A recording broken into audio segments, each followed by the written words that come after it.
Well, a new report in the New York Times claims a Democratic fundraising platform called ActBlue may have misled Congress about how it vetted foreign donations. The report says ActBlue was warned it was exposed to substantial risk because it did not always follow steps to prevent illegal foreign donations, steps it had told Congress that it followed. Joining us now for more on this is Matt Whitlock, host of the 10-Minute Drill podcast. Matt, so great to see you. You're the expert on all of this. This, to me, when I read this in the New York Times, this has been investigated and alleged for a long time by members of Congress, by groups that investigate things like this. This read to me like, okay, ActBlue is trying to get ahead of a worse story that's coming than the one that was printed in the New York Times today. You're exactly right.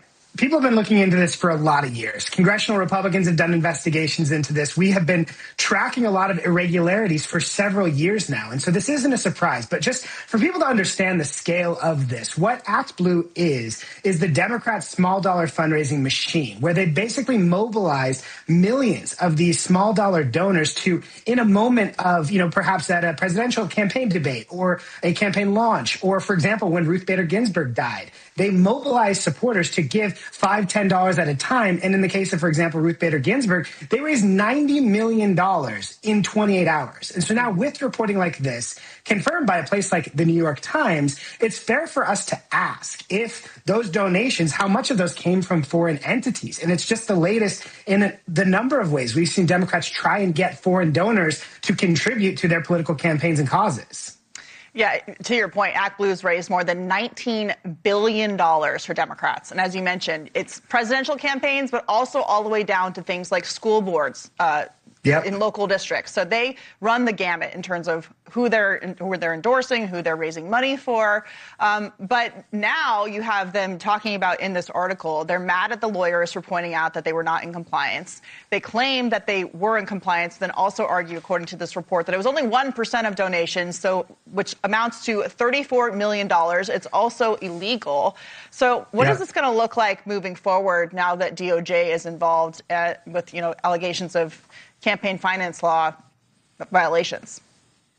There's going to be some criminal indictments on this, and I think that it's very good that DOJ is looking into this. We spent years hearing about foreign interference from Democrats about Republicans, and it turns out that Democrats have spent years building a foreign influence machine through things like ActBlue, and it's impacting everything. If you look at, for example, the Virginia redistricting referendum, the groups that have funded that all have foreign dark money connections, and so this is a major problem that we need to be looking into across the board, whether it's the ActBlue component of it, or whether it's how foreign dark money groups are taking money from people like Swiss billionaire Hans-Jörg Wyss, CCP aligned, Neville Singham, who was a big funder of the No Kings protest just over the weekend. We have foreign billionaires trying to control American politics, and what we're finding out more and more is Democrats not only were aware, in many cases, they tried to facilitate and enable it. And that's why when this story first started getting attention in the last couple of years, there were mass resignations at ActBlue. And so now this is spilling out because the New York Times is getting into it. But there's a lot more to come on the investigative side of this. Yeah, seems like there are very big problems, and if they're mad at their lawyers for warning them, and that's in correspondence, that will certainly be used in the investigation. But I want to read this from ActBlue. They responded to the report saying its CEO never made false statements to Congress and that the platform is stable and stronger than ever. So, Matt Whitlock, we'll have to have you back to see how this plays out over the course of the next year ahead of the midterm elections. It's great to see you. I would love that. Thank you for having me. Thanks, Matt.